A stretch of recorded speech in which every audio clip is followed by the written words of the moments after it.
Thank you. I shouldn't have a microphone, but I'm gonna have it anyway.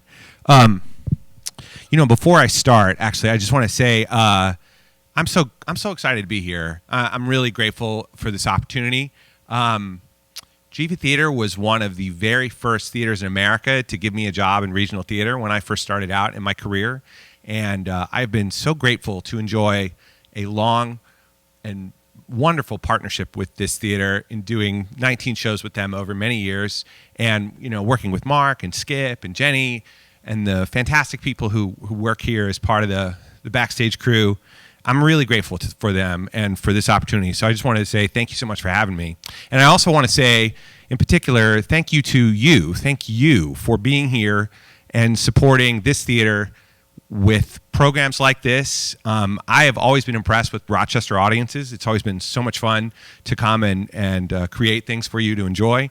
You're a wonderful audience, so thank you so much for your support of this theater. It really means a lot and helps artists like me make a living and survive, so thank you.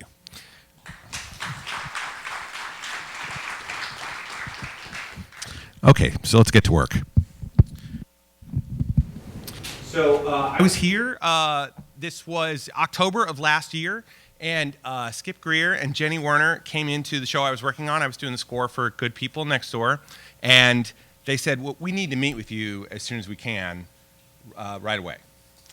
And I said, oh my God, I'm totally being fired. I'm absolutely being fired right now. So they brought me in here into this theater, and we sat down, and they said, we're doing a festival about blues musician Son House. And I was like, that's fantastic. I'm a huge fan of Son House. And they said, how would you create an audio presentation that would be able to explain the legacy of Son House and his influence over modern music? And I said, I have no idea at all. And they said, great, we don't have any idea either, so that's what you'll do. You'll do that. So here we are, and now we're many months later. I've sort of been collecting a lot of research. And so what we're going to do is I'm just going to play this audio piece in full. It's about 17 minutes in length. And then after that, I'm going to go back and sort of talk through each section of it and what it is and what it's supposed to be doing and what's behind it and all the stories. It's basically like the DVD commentary track of this thing. So I'll talk you through all that. And if you have questions, please feel free to ask. I would love to talk to you. You should also know that I'm not actually a performer, and I don't talk to audiences as a regular thing. So this is new for me and you. All right.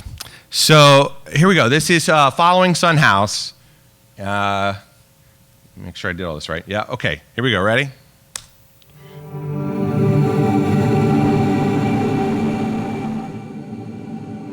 Son House was one of the most important blues musicians. Son House, it's like when Son House... By the time I met Son House... Son House, I talked about in the movie I made. Eddie James House Jr. was born in 1902. Blues is universal, which is why it's still around. An influence, a major influence. That's my favorite song. This, the truth, is not a lie. This is the truth. Now, just to tell the truth about it, I was brought up in church from a little boy on up, and I didn't believe in no blues or none of. I was too churchy. I didn't believe in that, and I talked against it. And I really was called to preach the gospel. A lot of people don't believe in God and don't think it's possible, but it is.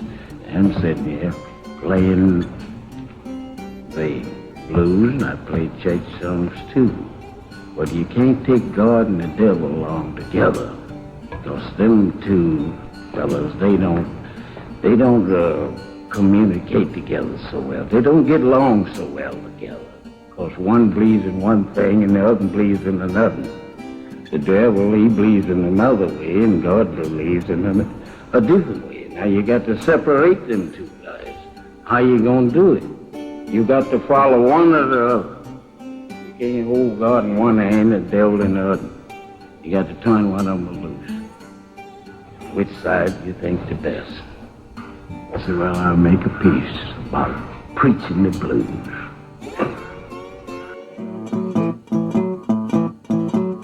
That's something that I associate with Robert Johnson. He's one of the first guys I know to do that. Whereas, you know, with Son House, it's like when Son House does like Jinx Blues, like, you know, he's like banging on it, you know.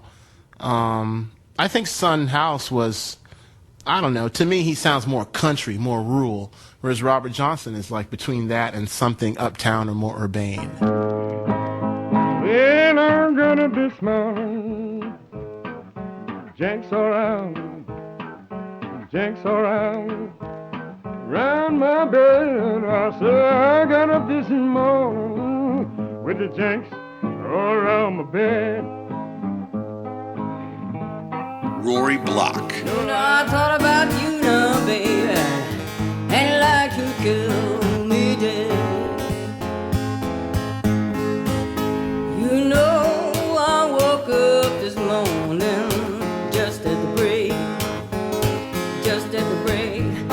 of day. I said soon as morning, I said just about the break of day. I was hugging a pillow where my good man used to lay. Son House, I talked about in the movie I made, It Might Get Loud. I talked to him about my favorite song, which is called Grinning in Your Face. And it's a song that Son House sings a cappella. And I sort of connected that on many different levels. The expression of it, the rawness of it. It just felt so real, you know. There didn't need to be any instruments, and it was sort of like screaming poetry out loud. And also the lyrics too. Don't you mind people grinning in your face that are talking badly about you, lying straight to your face, and behind your back they're saying something totally different. Sort of a valuable lesson to learn. I thought, you know, it really very much so influenced the songs I would write after that day. But now the blues, what I try to explain all the time, the real old blues, me and the Reverend was talking that over this morning. He knows that too. The real old blues don't call for no jumping. If you go to jumping, that ain't the blues. They can name it the blues, but it ain't the blues. The blues is just by itself. That's the blues. When you done got lonesome and worried, don't know what to do, thinking about your loved ones, people that you want to be nice to you. You've been nice to them, but they ain't you to see you about them. Now you got the blues about them. You don't know what to do. You want to see them, wonder where they're at, wonder where they're going. Wonder why they see me. I trust them with everything I had. I done everything. I turned my heart to them with faith and belief in them. And then they get up and they see me. Now you don't know whether to cut their throat or to cry again. That's the blues. B-L-U-S. Don't you mind people grinning in your face? Don't mind people grinning in your face. Just bear this in mind, a true friend is hard to find. The Pointer Sisters.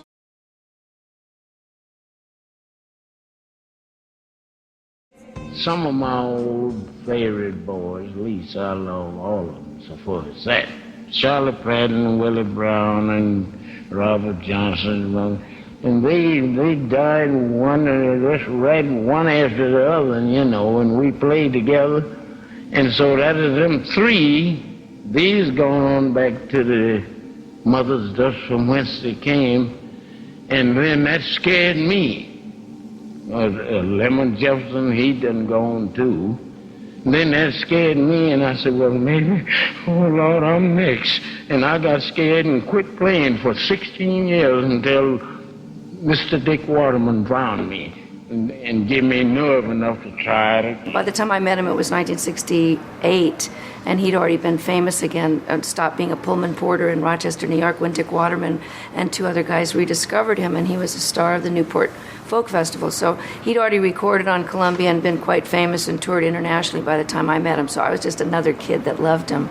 The attitude I found by being on the inside, very lucky to be on the inside track of those blues guys and hanging out with them backstage, not just sitting in the audience, was that they were absolutely delighted to have a second chance, to be brought out of retirement and change, plowing in a field on it. Fred McDowell was running a tractor on a farm, and all of a sudden now he's celebrated all around the world. They had a second bloom. By the time I met Son House, he was used to young white kids, but they were all surprised when they saw a young white woman playing bottleneck guitar, because that was kind of unusual.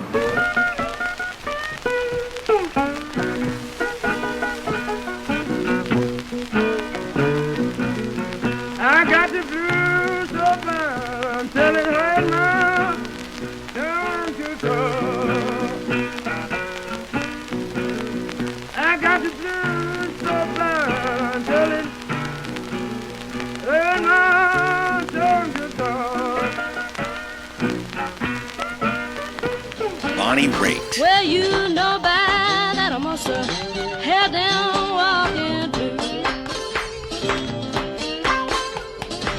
Feel like blowing my lonesome home. I got up this morning, all I had was gone. You know I feel like blowing my lonesome home. You know I got up this morning, all I had was gone. Blues is not a plaything like people think they are. Like youngsters today, right now, they take anything and make the blues out of. Just any little old jump, something other, and say, this is the such and such a blues. No, it's not. Ain't but one kind of blues. And that consists between male and female that's in love. In love. Male and female. Now, I've been married 5 times with my jerky self. 5 times.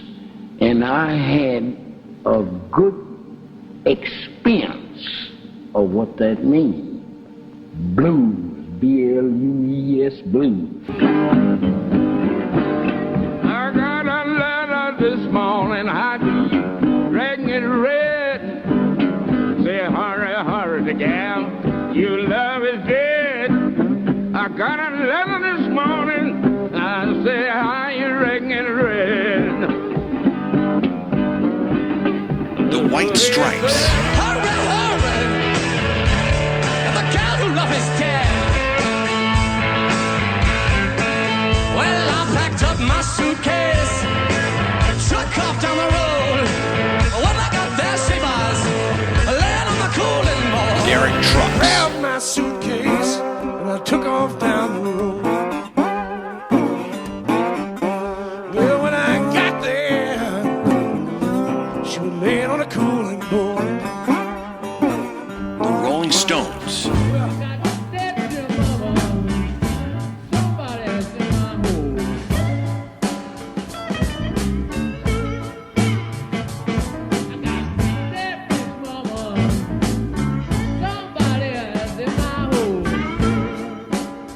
It's very strange, because I'm not born to blues, It's not in my blood, it's not in my roots, in my family. Man, I'm Jewish, I've been Jewish for years. But this old-time stuff, that was out before he come here. And so then when he see it, then that's new to him. John the Revelator, which is a figure of... among other things, and there are multiple meanings to this, John the Baptist, and the ability to tell who is good and who is evil, and relates to the whole oral preacher tradition in those terms. John the Revelator, that one. Man, that's just a cool tune, I mean, I don't know kind of when or why I started playing that one, and it's pretty popular too. I mean, I think it has sort of become much more popular in the last few years. A lot of people have covered it. Maybe, you know, because of the perceived end times of the last, you know, decade or so. Everybody was getting all fired up around the year 2000 and then 2012, and you know, but it's, you know, regardless of that, I think it's just a very powerful song. I really like it, and I wanted to record it, you know. Tell me who's that riding, John the Revelator. Tell me who's that riding, John the Revelator. Tell me who's that riding, John the Revelator. Wrote the book of the seven seals. Beck.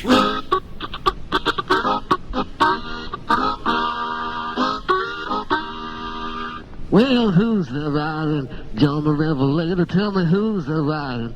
John the Revelator, tell me who's the riding? John the Revelator wrote the book of the seventh seal. Curtis Stigers. God walked out in the cool of the day, called Adam by his name. He refused to answer, 'cause he was naked and ashamed. The Dirty Dozen Brass Band.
The seven seals. Depeche Mode. Who's that shouting? John the Revelator. All he ever keeps is his pain. Who's that shouting? John the Revelator. He should probably say the shame. Taj Mahal. Tell me who's that writing? John the Revelator. Who's that writing? John the Revelator. Tell me who's that writing? John the Revelator wrote the book of the seven seals. Love is the thing that folks said I love my fellow man.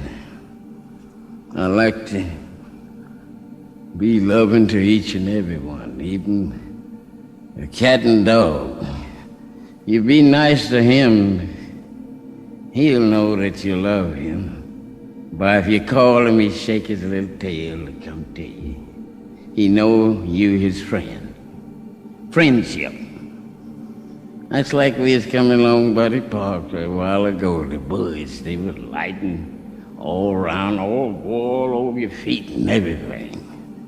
Them kind of birds over where I live at, Rochester, New York, they wouldn't get that close to you. And some of them, they'll just seem to light on your shoulder. Why? Because they've been used to the people being nice to them, they feed them, give them bread and things. They know their little friends too. See, friendship. Because I mean it from my heart. She said, bless the pure in heart, for they shall see God. So I love everybody. Everybody. I want to live so that God can use me anywhere, anytime. I want to live so God can use me anywhere, so just anytime.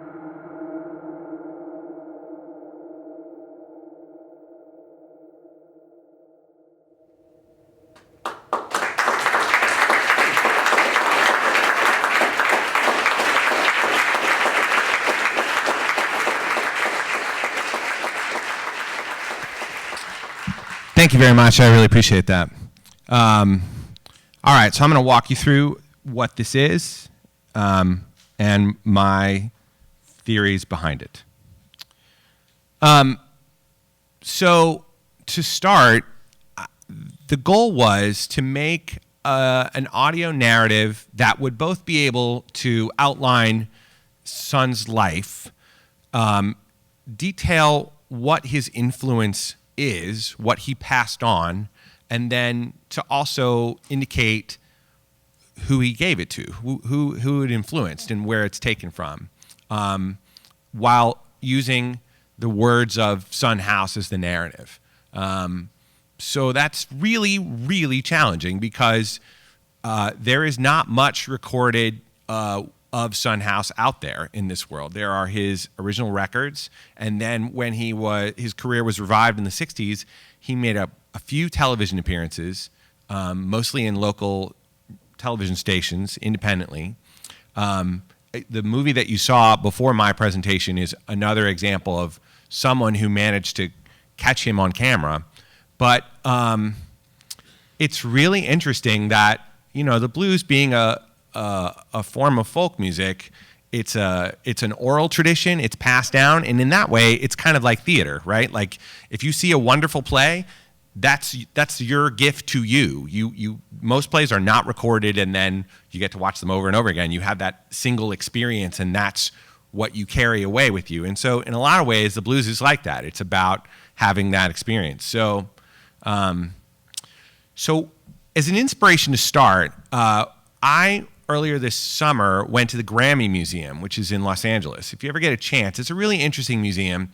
And when you walk into the Grammy Museum, one of the first things you run across is this table. And on this table, it has a large touch screen. And on the touchscreen, there are all these musical genres sort of floating in space in front of you.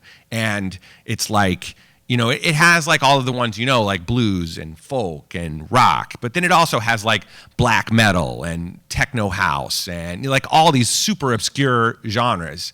And I get super excited about that because that's how my brain works, basically. That like floating in space, thousands of genres of music, like that's what I think about all the time. So I sort of use that idea that Son House is kind of all around us. He's in the universe, and he's just sort of floating through space, and it's what you sort of pick out and bring down to show his influence. So that's what that opening piece is about, and I'll just play it for you again just so you can hear it. These are just various quotes from people who are influenced by him, and it's sort of the universe that we live in. Son House was one of the most important blues musicians. The Son House, it's like when Son House... By the time I met Son House... Son House, I talked about in the movie I made. Eddie James House Jr. was born in 1902. Blues is universal, which is why it's still around. An influence, a major influence. That's my favorite song. This, the truth, is not a lie. This is the truth.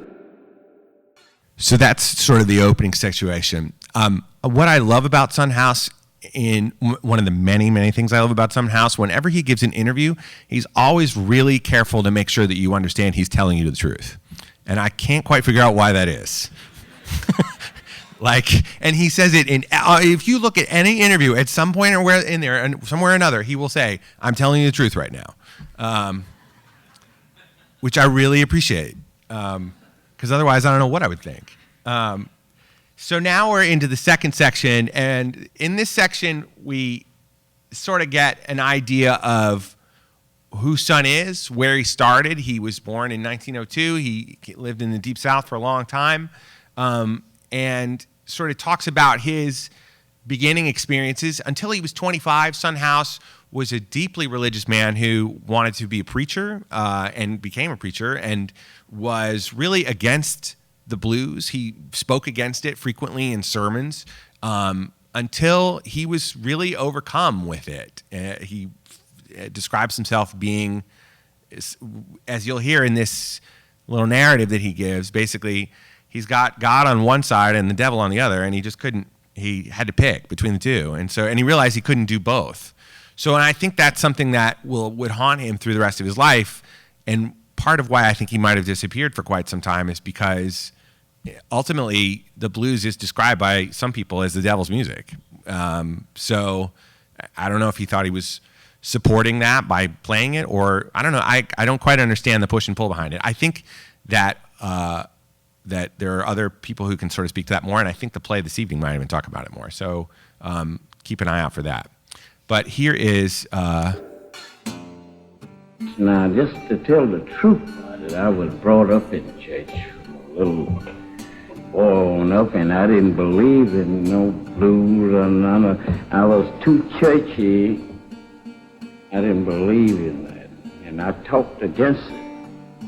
And I really was called to preach the gospel. A lot of people don't believe in God and don't think it's possible, but it is. I'm sitting here playing the blues, and I play church songs too. But you can't take God and the devil along together, because them two fellas, they don't communicate together so well. They don't get along so well together, because one believes in one thing and the other believes in another. The devil, he believes in another way, and God believes in a different way. Now you got to separate them two guys. How you gonna do it? You got to follow one or the other. You can't hold God in one hand and the devil in the other. You got to turn one of them loose. Which side do you think the best? I said, well, I'll make a piece about preaching the blues. So, I kind of like the idea that he comes up with the solution, which is he can't choose between preaching and being a bluesman, so he decides he's going to preach the blues. So, in case you're wondering, I don't know if this kind of thing is interesting to you or not, but what the background texture is behind Son's thing, I basically took an instrumental recording of Death Letter, reversed it, in other words, played it backwards, created a loop out of it, and then did different reverb things for it. So I'm going to play you that just so you can hear the kind of thing that I do in my spare time.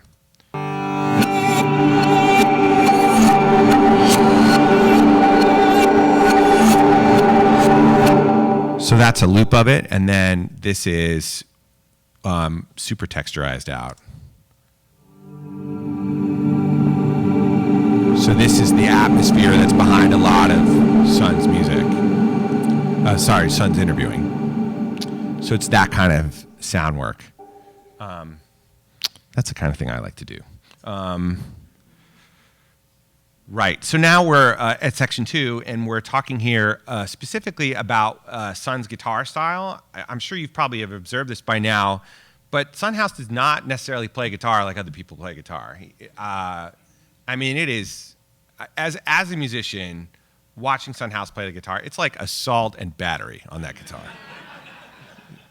He bangs the hell out of it. And so Corey Harris, who is a terrific young blues man, and this is from a very small section of the mini-series called The Blues. It was created by Martin Scorsese a number of years ago, which is very difficult to find, by the way, which is a shame because it's a really terrific series.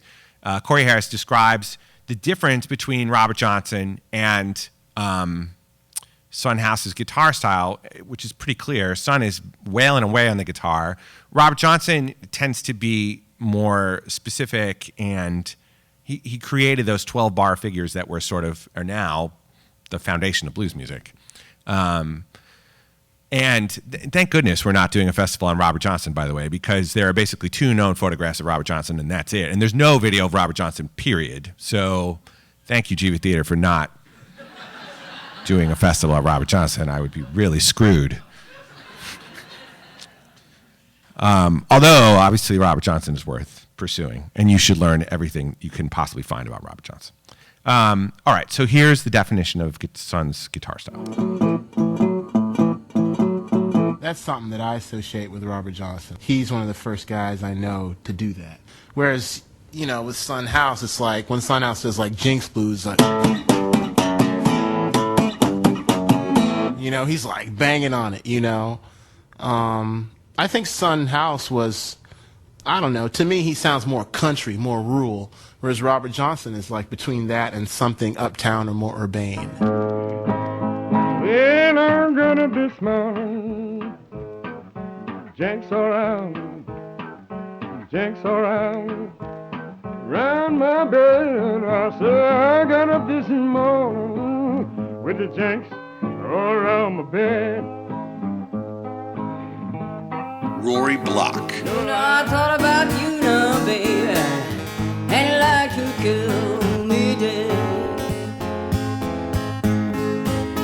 You know, I woke up this morning just at the break of day. I said soon as morning, I said just about the break of day. I was hugging a pillow where my good man used to lay. Sunhouse. So that's Rory Block, by the way. I don't know if you know her. She's really talented. She did an entire album of Sunhouse covers. So if you like all of Sunhouse's music and you ever thought, gee, I'd really love to hear them all done by somebody else who's really talented, Rory Block does an entire record of it. It's really good. All right, so now we're moving on to the next section.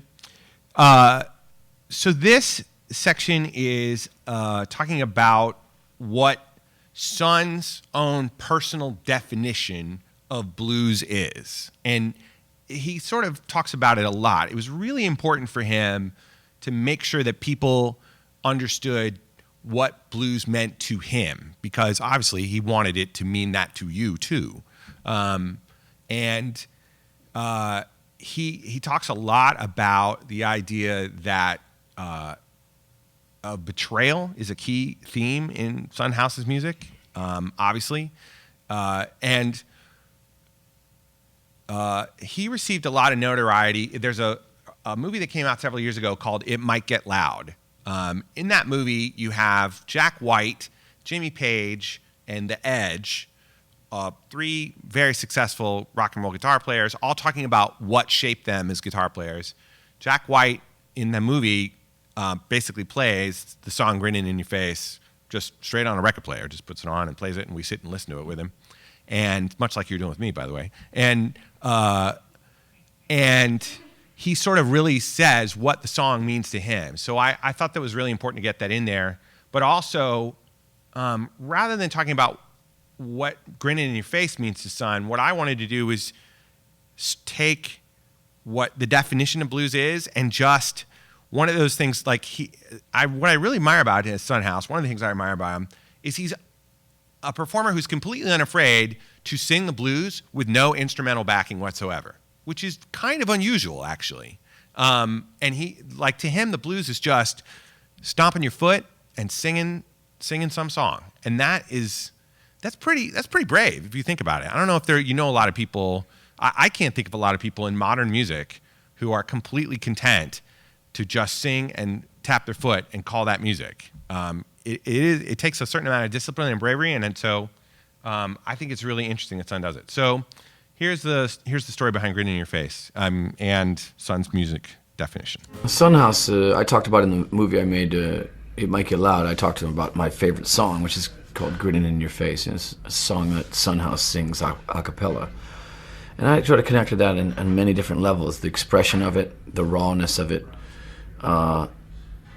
It just felt so real. There didn't need to be any instruments, and it was sort of like screaming poetry out loud. And also the lyrics too, don't you mind people grinning in your face that are talking badly about you, lying straight to your face, and behind your back they're saying something totally different. Sort of a valuable lesson to learn. I thought, it really very much so influenced the songs I would write after that day. But now the blues, what I try to explain all the time, the real old blues, me and the Reverend was talking that over this morning. He knows that too. The real old blues don't call for no jumping. If you go to jumping, that ain't the blues. They can name it the blues, but it ain't the blues. The blues is just by itself. That's the blues. When you done got lonesome and worried, don't know what to do. Thinking about your loved ones. People that you want to be nice to you. You've been nice to them, but they ain't you to see you about them. Now you got the blues about them. You don't know what to do. You want to see them, wonder where they're at, wonder where they're going. Wonder why they see me. I trust them with everything I had. I done everything. I turned my heart to them with faith and belief in them. And then they get up and they see me. Now you don't know whether to cut their throat or to cry again. That's the blues. B-L-U-S. Don't you mind people grinning in your face? Don't mind people grinning in your face. Just bear this in mind, a true friend is hard to find. The Pointer Sisters.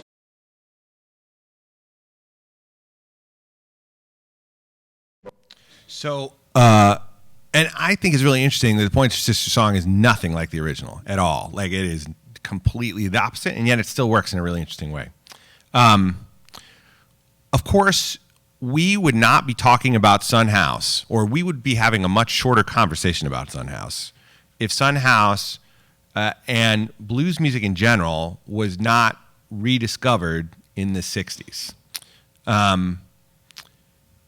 The basic story here is that young people in the 60s were looking for a certain authenticity that they were not finding in their music. If you think about music from the 50s and the early to mid 60s, it had taken on a certain sanitized feel, you know, like Percy Faith and Pat Boone, things like that. There was a lot of sort of what music was considered to be safe. And I think that young people, particularly college students in the mid to late 60s, were looking for authentic music that they could identify with. And from that, people started to rediscover blues music. And it led Dick Waterman, along with two other guys, to go on this search for Son, to figure out where he went. They discovered him here in Rochester, New York. He was working as a Pullman porter for the local train. And they basically sort of convinced Son to come back to music. Now, the interesting thing is that Son had left music 16 years earlier because he sort of felt like he was at a quandary and didn't know what to do with his life. So he had left. And when he came back, when they said, you need to come back to music, Son wasn't necessarily opposed to the idea, but had honestly forgotten how to play the guitar. He didn't remember what to do. So Dick Waterman hired Alan Wilson, who was 22 years old and was the leader of a group called Canned Heat, and who had been listening to Son House records, and basically said, will you please teach Son House how to play his own music? Which is an amazing job to get, right? Like imagine getting that call, you know, like, I've got this blues legend, totally forgotten everything.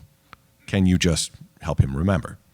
So that's it. And then from there, he went on to a life of acclaim. Suddenly, young college students, both in America as well as in Europe, were suddenly, he was like a star, which is strange to think about after living a life of obscurity for a long time. And it happened to a lot of these blues musicians. Muddy Waters, Howlin' Wolf, all of these people had sort of had this first career and then this huge resurgence. So Bonnie Raitt is interviewed in this piece here to sort of, because she happens to be a young blues musician herself and manages to find herself next to all these men who have rediscovered their careers. And it's, I'm sure, pretty amazing. I'm sure it must have been totally unbelievable to just live your life like you're working a 9-to-5 job and then bam, you're headlining concerts all over the world. Like, that's got to be the greatest thing ever.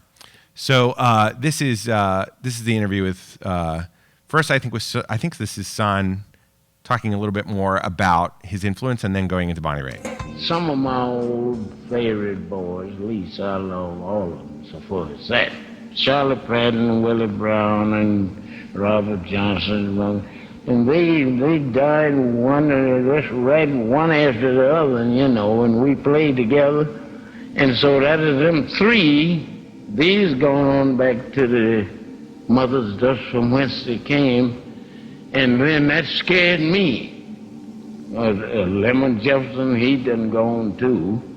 And then that scared me, and I said, well, maybe, oh Lord, I'm next. And I got scared and quit playing for 16 years until Mr. Dick Waterman drowned me and gave me nerve enough to try it. By the time I met him, it was 1968, and he'd already been famous again, stopped being a Pullman porter in Rochester, New York, when Dick Waterman and two other guys rediscovered him, and he was a star of the Newport Folk Festival. So he'd already recorded on Columbia and been quite famous and toured internationally by the time I met him. So I was just another kid that loved him.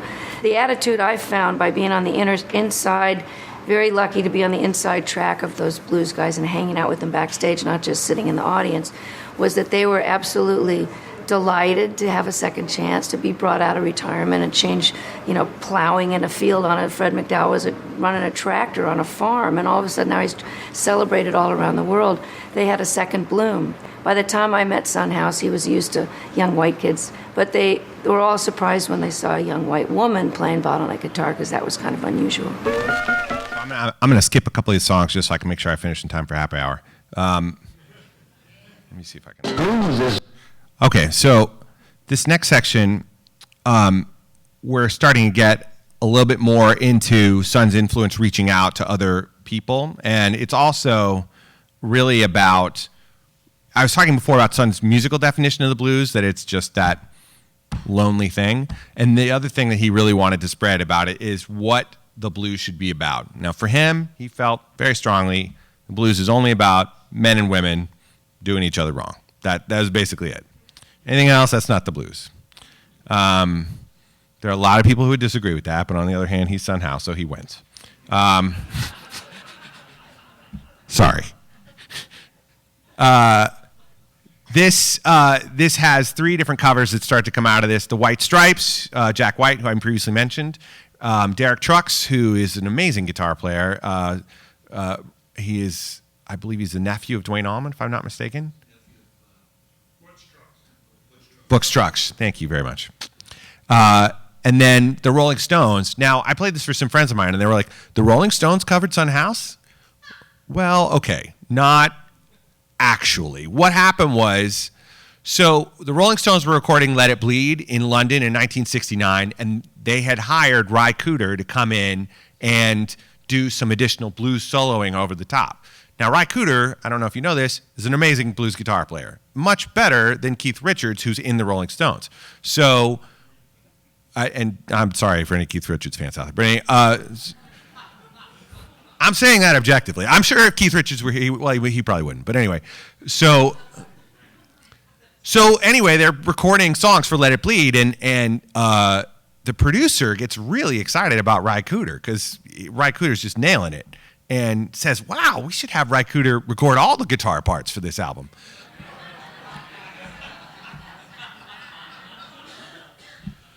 Yeah, that didn't go down so well with Keith Richards, who immediately stood up and walked out of the sessions and left and was like, well, screw you guys, I'm leaving. And he went on a bender for a couple of days. So the band's in the studio. And, when you book a studio, you can't be like, sorry, our guitar player left. Can we just get our money back? You're booked. You're in there. You've paid the time. You're in there. So Mick Jagger, being the sort of endless sort of commercialist that he is, was like, well, we'll just record other stuff. We'll record other stuff. So they recorded 2 days worth of sessions before they finally gave up and went looking for Keith Richards. And those songs were put on an album called Jamming with Edward. And the players on the sessions were Nicky Hopkins, who was the keyboard player for Quicksilver Messenger Service. But then it's Mick singing, and Charlie Watts and Bill Wyman on guitar, on bass, and Ry Cooder on guitar. So this is not usually the Rolling Stones don't like to talk about this record, because it's basically the day they pissed off Keith Richards, so they don't want to bring that up. But it is out there, and if you look for a record called Jamming with Edward, that is essentially the Rolling Stones minus Keith Richards doing it. And just to finish the story, because I know I've already talked too much about this, but Keith Richards, just to bring this back around to Son House, Keith Richards when he came back to the studio after being irritated that Ry Cooder was a better guitar player than him, said, I'm going to figure this out. So he kept going over to Ry Cooder and being like, hey, so what are you doing there? What's going on with that guitar over there you're doing?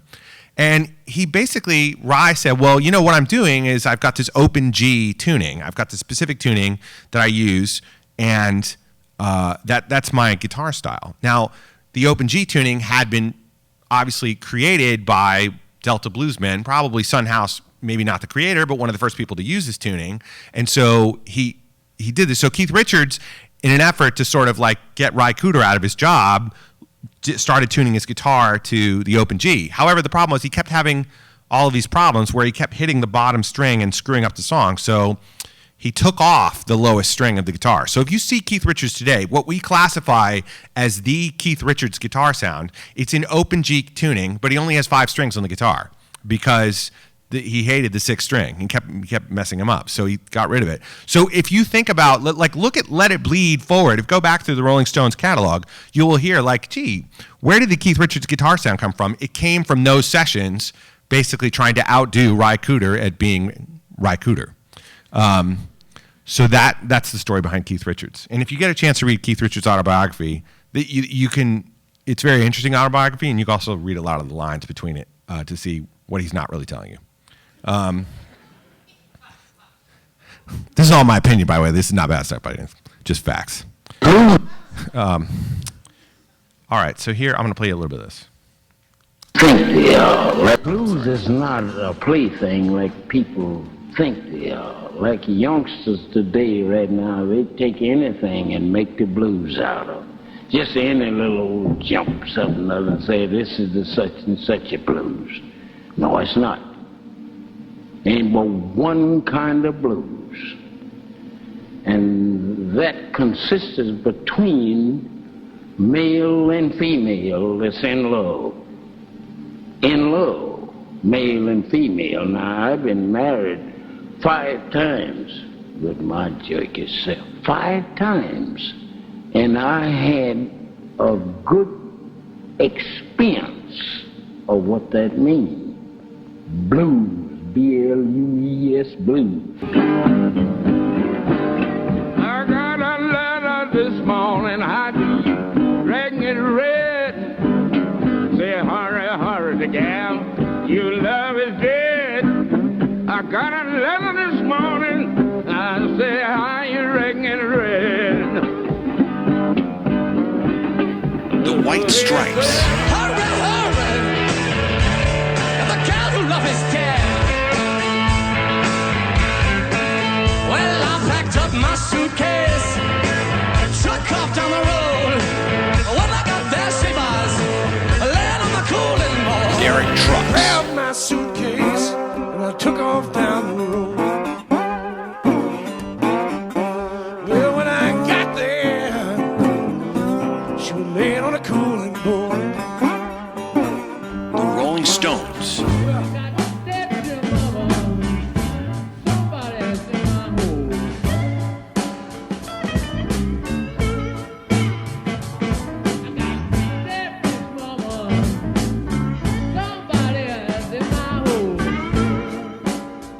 Very strange, because I'm not born. So that's that. Just so you know, if you're looking for the song, it won't be identified as Death Letter on Jammin' with Edward. It's called Blowin' with Ry. Just so you know. This next interview is with Paul. Oh my God, I'm totally blown. Yes, Mike Bloomfield. I apologize. Mike Bloomfield, one of the great sort of 60s wave of new blues that came out, just an amazing musician. And he was one of the people who was really taken up by this sort of resurgence of excitement about blues in the 60s and became a blues musician. He's talking about his own heritage, which I think is just fantastic that he's so upfront about it all. Because it's true. And as a sound designer and as a composer, I'm a bit of a collector of music. You know what I mean? Like, I live my life sort of absorbing music through osmosis. Like, I'm trying to constantly just jam as much music into my body as I possibly can. And there is something about doing that and also having the cultural awareness to be like, to to absorb this music and to be able to live in it, but also to be able to pay the proper respect to the culture that it came from. And that becomes a really interesting dilemma. And I could tell a lot of stories about how I've gotten in trouble. But it is something to know that that blues is a legacy. It is, you know, it can be traced back hundreds of years. And that legacy that created blues and that created the feelings behind blues is really, really important. To just say, well, I'm not going to listen to any other blues guitar players, but I'm going to become my own blues guitar player. Like, good luck with that. That is really hard to do. So that's why I really appreciate this. We're going now into John the Revelator. If you were to say to me, what is your biggest surprise working on this thing? I would say I had no idea that John the Revelator had spread as far and as wide as it does. It is really unbelievable. So you'll hear some explanations of what John the Revelator is. I couldn't find any really popular musicians talking about John the Revelator. So ultimately, I got this quote from this guy who calls himself the Mighty Orc. And, you know that quote from Rumsfeld where he's like, you go into war with the army you got. You know what I mean? Like, that's how I feel about this quote, right? Like, they asked the guy... They say to the guy, like, why did you cover the song? And he's like, I have no idea. And it's like, oh, you son of a bitch. You know, like, give me something to work with. I don't know is not helpful to me. But what he does talk about, which is helpful, is he says that it's a very popular song. Lots of people have recorded it. And that it obviously means a lot to somebody.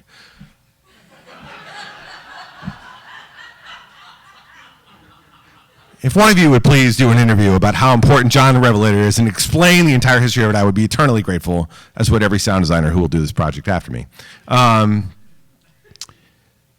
So there's a ton of people who cover John the Revelator. People who have no business whatsoever covering John the Revelator are covering John the Revelator, including Nick Cave, which is like, I love Nick Cave. Nick Cave is one of my favorite, but, you know, like, you listen to that cover and you're like, is this a good idea? I'm not sure this is a good idea. I don't think this is a good idea. And then Depeche Mode, like, I can't figure out what they were thinking. And I looked all over the place for interviews of, like, you know, explain to me the process by which, you know, a techno band from England thought it would be a good idea to cover John the Revelator. Like, I want to know. And basically they're like, yeah, no, one guy locked himself in a room and he did it. And then we came in and sang the lyrics and then we went to lunch. It was like nothing. So... But, you know, what's really interesting to listen to John the Revelator go through all these different incarnations, like what it reminds me of. Okay, when I got married many, many years ago, I was in charge of getting a band to play at my wedding, right? So my mother-in-law, she asked this local talent agency to send us a videotape for us to choose bands. So she sends us this videotape, and it's got like 30 bands on it, right? All wedding bands. And so I put the tape in and I hit play, and right away, the first band is incredible, right? There's 12 musicians. They've got dancers, lights. It's unbelievable. And then the second band is kind of like a little less than that. And then by the time you get to like the 10th band, like the dancers are gone. The costumes that the band are wearing start to look a little worn, you know? And then by the time you're at the 20th band, like, you know, the guitar player doesn't have a leg and the... you know, I mean, like, you're getting into the C section of the band, you know what I mean? Like... That's how I feel about this montage a little bit. Like, you just hear John the Revelator start as this pure Sunhouse number, and then it slowly begins to turn into a guitar player with no leg by the time it gets to Depeche Mode. And are there any? I apologize to all the Depeche Mode fans here, by the way. I'm a huge Depeche Mode fan. When I was 16, Depeche Mode could do no wrong. Now, on the other hand, the last song of this section 2 is Taj Mahal. This is from the movie Blues Brothers 2000. If you haven't seen it, don't. But holy cow. The Blues Brothers is one of my all-time favorite movies, and I love that movie. And the musical performances in that movie are incredible. Blues Brothers 2000 basically starts with Taj Mahal in the credits, and you think like, yeah, this is going to be awesome. And then it's just a straight roller coaster ride down after that. Anyway, okay, so I'm going to play this. It's very strange, because I'm not born to blues, you know. It's not in my blood. It's not in my roots, in my family. Man, I'm Jewish, you know. I've been Jewish for years. But this old-time stuff, that was out before he come here. And so then when he see it, then that's new to him. John the Revelator, which is a figure of, among other things, and there are multiple meanings to this, John the Baptist, and the ability to tell who is good and who is evil, and relates to the whole oral preacher tradition in those terms. John the Revelator. Tell us about that one. Man, that's just a cool tune, you know. I mean, I don't know kind of when or why I started playing that one, and it's pretty popular too. I mean, I think it has sort of become much more popular in the last few years. A lot of people have covered it. Maybe, you know, because of the perceived end times of the last, you know, decade or so. Everybody was getting all fired up around the year 2000 and then 2012, and you know, but it's, you know, regardless of that, I think it's just a very powerful song. I really like it, and I wanted to record it, you know. Tell me who's that riding, John the Revelator. Tell me who's that riding, John the Revelator. Tell me who's that riding, John the Revelator. Wrote the book of the seven seals. Beck.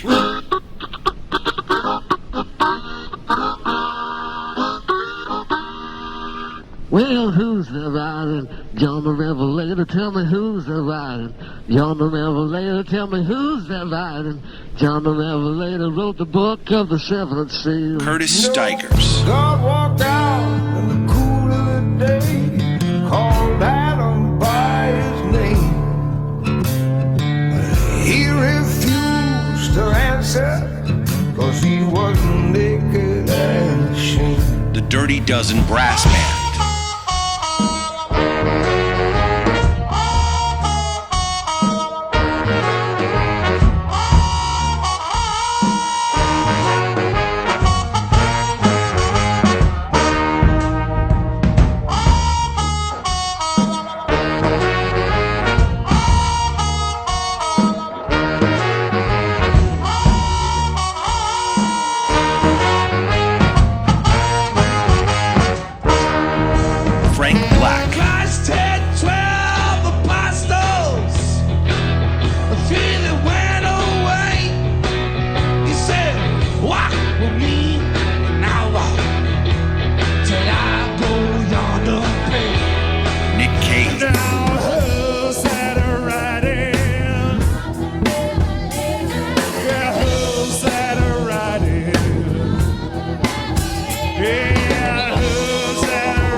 Of the seven seas. Depeche Mode. Who's that shouting? John the Revelator. All he ever keeps is his pain. Who's that shouting? John the Revelator. He should probably say the shame. Taj Mahal. Tell me who's that writing? John the Revelator. Who's that writing? John the Revelator. Tell me who's that writing? John the Revelator wrote the book of the seven seas. So, we're at the last part, and then it's happy hour. So I got to tell you, I've done over 500 shows in the United States and elsewhere else places. I've been in all kinds of tricky situations that you can possibly imagine, but there have been few as difficult as trying to come up with a positive and uplifting ending to the story of a blues musician. You know what I'm saying? Like, it just doesn't usually work out well. And I didn't want to end this thing thinking about the end of Son House's life because, unfortunately, Son House kind of went into ill health, faded off into obscurity, and sort of died unknown, which is really sad and not really fair at all, by the way. So I didn't want to do that. So I was trying to think of some way else to end this. And I think the great unknown dirty secret about the blues, in my opinion, is that the blues is really about love. Because you can't get your heart broken unless you're willing to love in the first place. And I think that it isn't talked about a lot, but what I think is really interesting, and Son mentions it, is he talks about being married 5 times. You know, you can't get married 5 times if you don't believe in love. You know what I mean? Like, you got to really, really believe in it, because otherwise you would stop. I mean, I would stop around 2 or 3.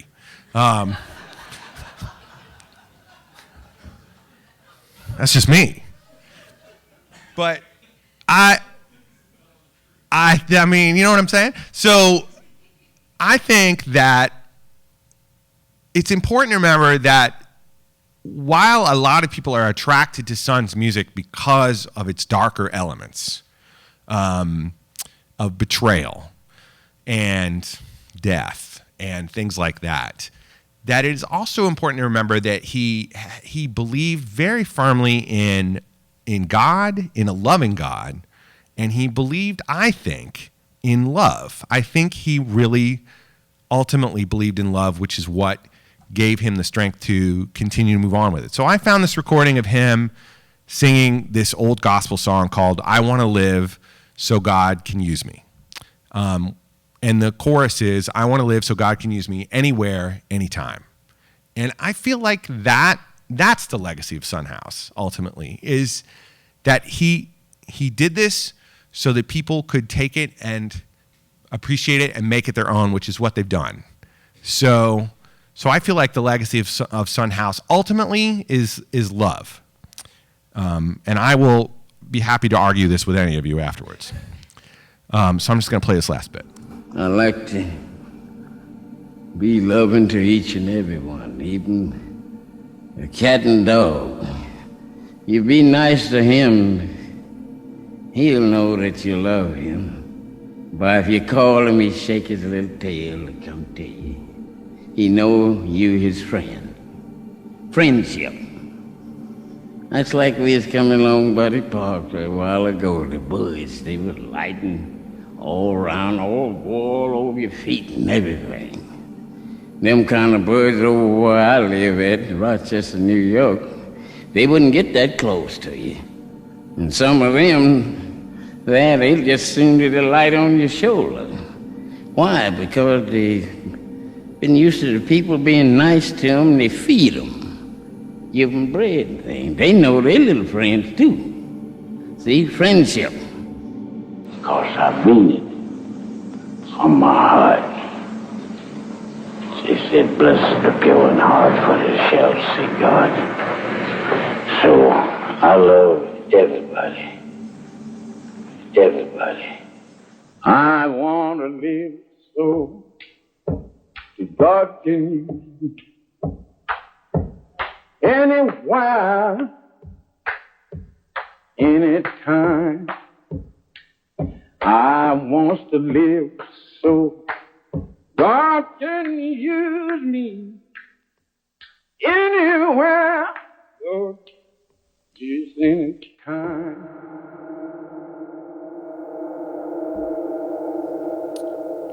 And I think that's the legacy of Son House.